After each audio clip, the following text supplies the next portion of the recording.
এগুলো কি? এই যে ভর্তা। আচ্ছা, আপনি যে এইভাবে খোলাভাবে রেখে দিয়েছেন, আপনি ছোট ছোট ঝাঁপিগুলো কিনবেন, সুন্দর করে ঢাকা রাখবেন, যখন খাবার দিবেন। না, এটা তো আপনাকে শেখানোর কিছু নাই। আপনি বাসার খাবার ঢাকা রাখেন না, বাসার খাবার খোলা রাখেন। তা আপনি কেন মানুষকে খোলা খাবার খাওয়াচ্ছেন? আপনি জানেন খোলা খাবার স্বাস্থ্যের জন্য ঠিক না। আপনার এই যে রাস্তার ধুলাবালি পড়তেছে, মাছি পড়তেছে, এটা কি ঠিক? আপনি ছোট ছোট ঝাঁপিগুলো কিনবেন, ঢাকা দিবেন। আপনি যখন খাওয়াবেন, উঠায় দিবেন, আবার ঢাকা রাখবেন। এটা তো আপনাকে শিখাই দেওয়ার কিছু নাই। এই যে আপনি ময়লার ডাস্টবিনের পাশে খাবার রাখছেন, ভাত, এইটা কিভাবে রাখতে পারলেন আপনি?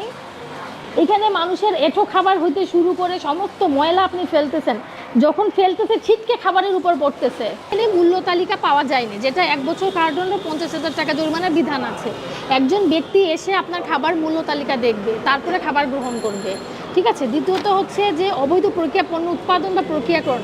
আপনি খোলা অবস্থায় খাদ্য রাখছেন, আপনার ময়লা ডাস্টবিনের পাশেই আপনি ভাত রেখে দিয়েছেন, এটা কিন্তু একদম অন্যায়।